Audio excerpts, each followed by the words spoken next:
Hello, my name is Kevin and welcome to the Love Decanters channel. So I'm going to talk about Nelson and Royal type decanters, and so this, I'll show you the Royal type. This is a Royal type. This is what I would call the holotype, which is basically the basic one, or Royal shape I should say. Actually, I'm calling it type, aren't I? Anyway, it's the Royal shape.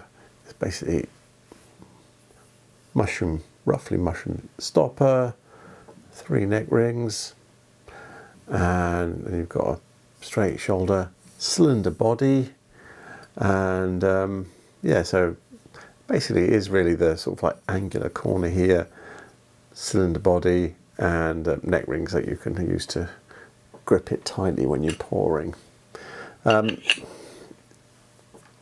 It is actually a cylinder decanter. Let me show you something. And that's why it has to be like a Royal shaped decanter, because this is a cylinder decanter because the body is a cylinder. And just for the fun of it, I'll pull out another one. And that is a cylinder decanter as well. But that is not that. So so this is a type of cylinder decanter. It isn't just, it's a Royal shaped one. There's a Nelson one. I've actually foolishly put it way out of reach. Basically, it's like this, but with one ring at the bottom. It's supposed to be like Nelson's column, so you have like one ring at the base, and then the column goes up. And so these are normally dated from about 1830, and they're first kind of like named, I think, like this by Apsley Pellets, an English manufacturer.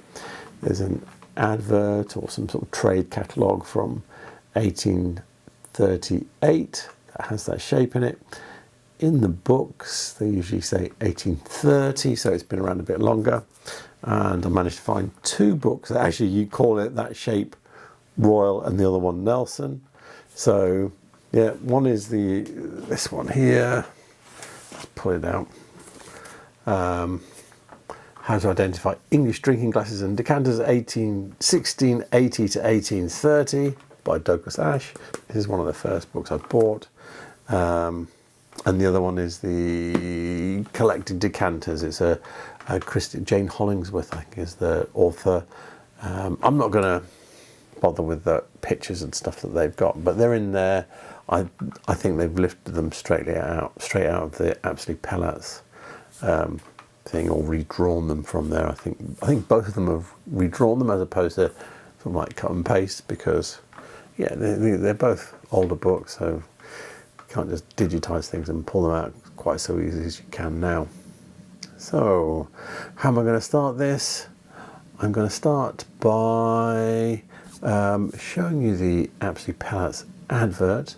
Then I've got a whole pile of these decanters, so I'm going to show you those, and then at the end I'm going to show you a cautionary warning. You love a cautionary warning, don't you? So so let's get on and have a look at the advert. This is the catalogue I have from Apsley Pellets, dated 1838.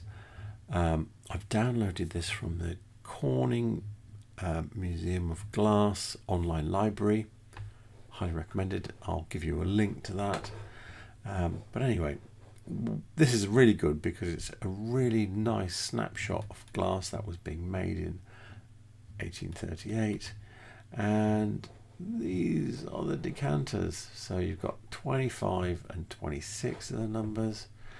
25 is I don't know what DO means. Nelson shape, cut all over, bowl flutes, blah blah blah. And then 3 ringed, Royal shaped, cotton between the rings, blah blah blah blah blah. So so they are alluding to the shape. They're not saying our specific model is this. It's what they're calling it, the Nelson shape and the Royal shape. Now, the question is, did other manufacturers call it that, or just absolutely pellets, and the answer is I don't know. But as I've got 2 books that say they're called that, and absolutely pellets is the only one I've known. And the thing about these decanters is that I find them quite regularly. So they were very popular in the time they were being made, which seems to probably be from about 1830 to 1845 plus the little warning that I'm going to give you at the end. Yeah, so I do see them. The fact that 2 recent videos I've made in Northampton, one at Vintage Guru and one at Vintage Retreat, where there's virtually no antique glass, but both of them had a royal shaped decanter. So that tells you something, doesn't it? Anyway, you've seen it here. Make it a bit bigger so you can get a better shufty at it. There you go. And this fancy shape. I don't have that shaped decanter, so yeah, it is what it is. And they've got other shapes in here as well. But this one looks like it's actually, what do they say that is? No, they're just 28. Cut between rings and to match the Nelson type. So so they make these to match against the Nelson and the Royal ones, I think. So anyway, and this is small decanters, but you get the idea. It's a really good one because it has a real range of types of glass that was being made at that time. These are the first 2 decanters I'm going to show you.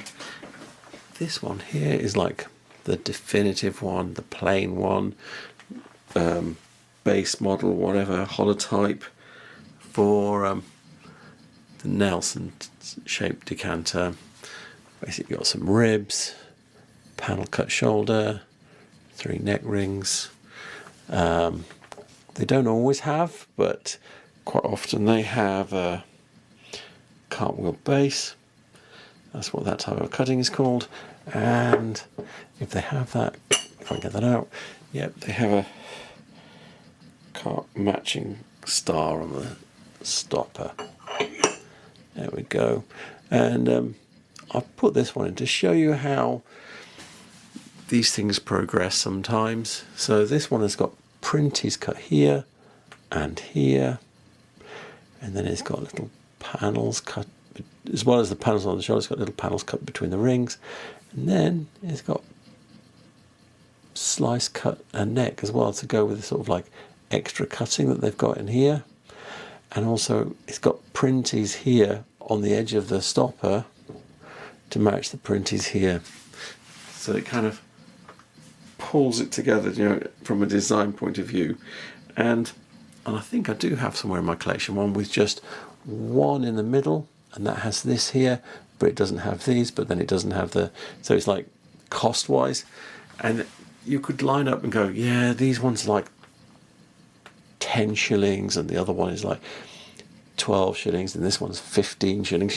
That's how you would do it when the salesman would do it. You could pay for that extra bit depending on your budget. So that is the base kinds. I have some rather fancier ones, and I'm going to show you those too. So I'm going to show you these 3 fancier royal types. So they're all cylinders, they've all got the 3 neck rings and the sort of like angular shoulders. This is probably the one that's most departed from the original. Can you see it's got this cutting? It's got little panels cut between the neck rings, and it also then has a slice cut stopper.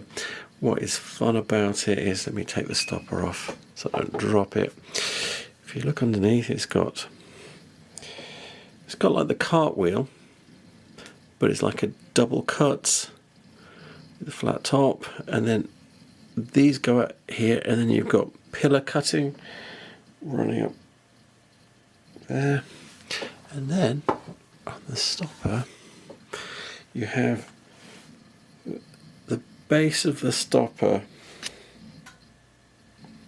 is like the base of the decanter, so you have these double cuts, but there's only 4.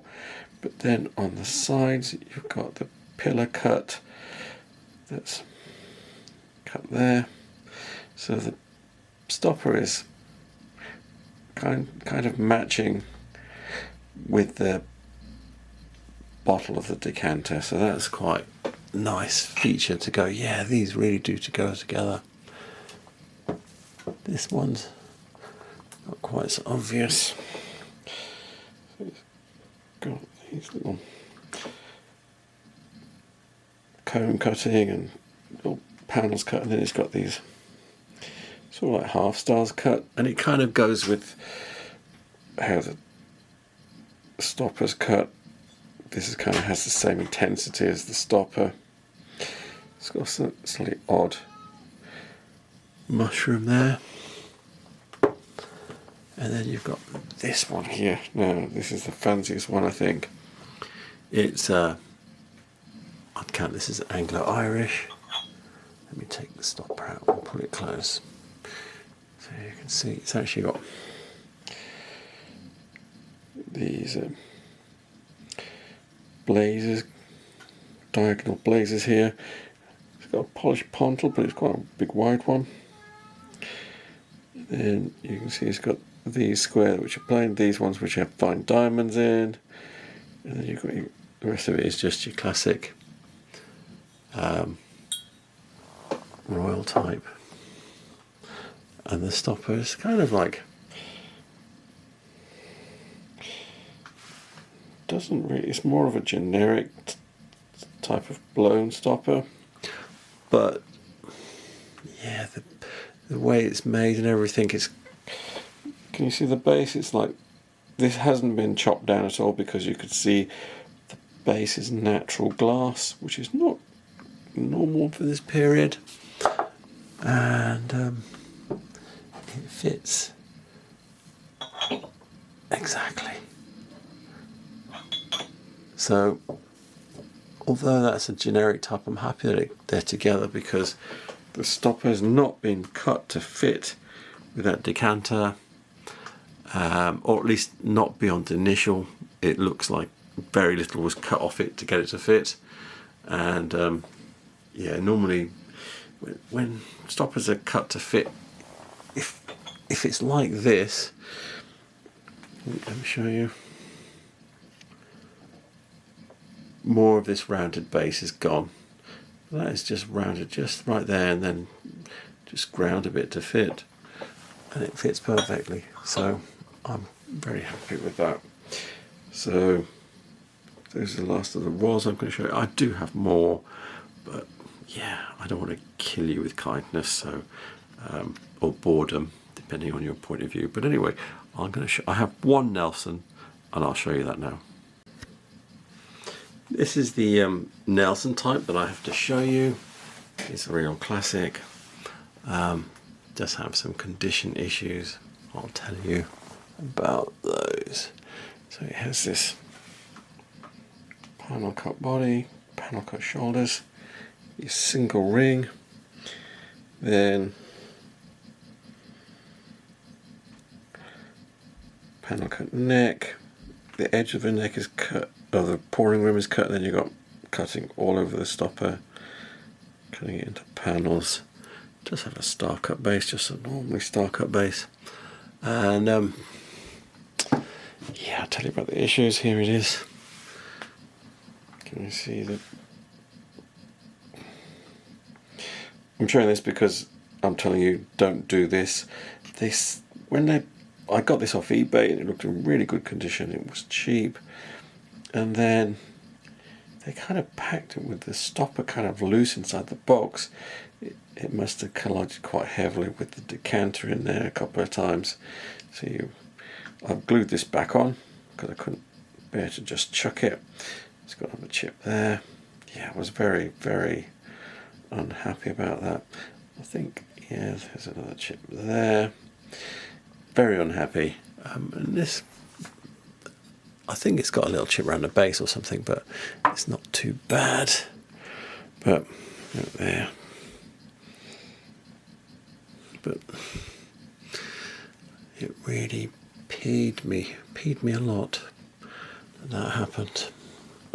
It's like a waste, really. Put some ink. Because this one is very close to the wall, just like the one in the Absolute palette with the panel cut body and everything.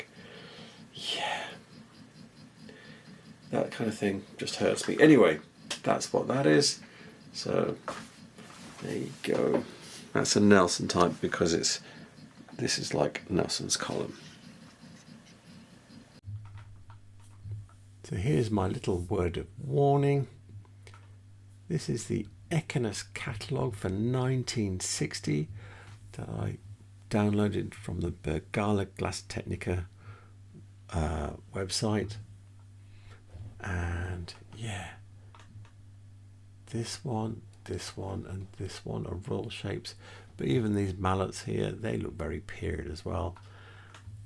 They're very period looking decanters. How they look in real life, I don't know. Quite often with a lot of copies that don't, as soon as you see them in real life, you go, yeah, that's a copy. But in this picture here, they look kind of period. So yeah, and now this is 1960 this is from, so these are now 60 years old, 65 years old, so they won't appear new. So this is the last example of this type that I found made. I have found previously, and I couldn't re-find it, the plain ones from the late Victorian period from Sweden as well. So yeah, this is how it goes with really old glass, that it has little revivals, and depending on how true they are to the original, you can get fooled by it. And usually they're not trying to fool you when they make them, so the quality of the glass and the cutting is not like it was when they were originally made, in this case 130 years earlier. So yeah, so that's a little, and I said I bet there's others out there, but this is the newest one I've been able to find of this type being made. So there you have it, Nelson and royal shaped decanters. And yeah, and the risks, there's always risks with buying old glass or glass that you think is old, because copies, and they're not fakes. Sometimes they are, but then you're really talking about the high-end stuff. But the copies, things, people try to recreate things from the past, becomes a fashion, and so as a shape, these two shapes, I don't think, from what I've seen, that they were really reproduced in the UK. You know, looking through all the catalogues and everything, I don't think. Let me explain something. So, this is an old book. End date here is 1830, which is actually the start date for these decanters. Now, back in the snobby days of glass collecting, where old, 1830 was like a cut-off date, that, oh, things went wrong after 1830 and blah, blah, blah, and you really want the glass that's pre-18, the sort of like the classic stuff, like some of this stuff behind me. And you want the 18th century ones, you want the tapered decanters, or the nice ones with the bullseye stoppers and all that kind of thing. But so these ones are kind of ignored in the UK by that drive to look at the older stuff. Yeah, it's all Prussian, the copies are Prussian shaped or tapered and stuff like this. So, but on the continent, yeah, they were reproducing these. Quite a lot of them are though continental style, but there's a few Scandinavian ones out there that look a bit too English for my liking. Yes, worrying. So yeah, there's some things that are continental ones that are vaguely royal shape. They usually have spire stoppers though. They've got slimmer bodies, they've got a shoulder brake, but they've still got the cylinder with the 3 rings. But they've got other little bits that make them not royal shape. So yeah, it's a hard one. Anyway, with that said, I think it's time for me to wrap this up before you get too bored with me just pontificating about glass endlessly. So all the references I used will be in the description below. Please remember to like and subscribe because it really helps my channel. It's free. Comment as well. I'll try and comment back. If there's anything you would particularly like me to have a go at, I can't always guarantee I'll have anything to say about something. I might not have anything to show you or whatever, but I'm up for it. Anyway, thank you for watching. Have a good night. Good night.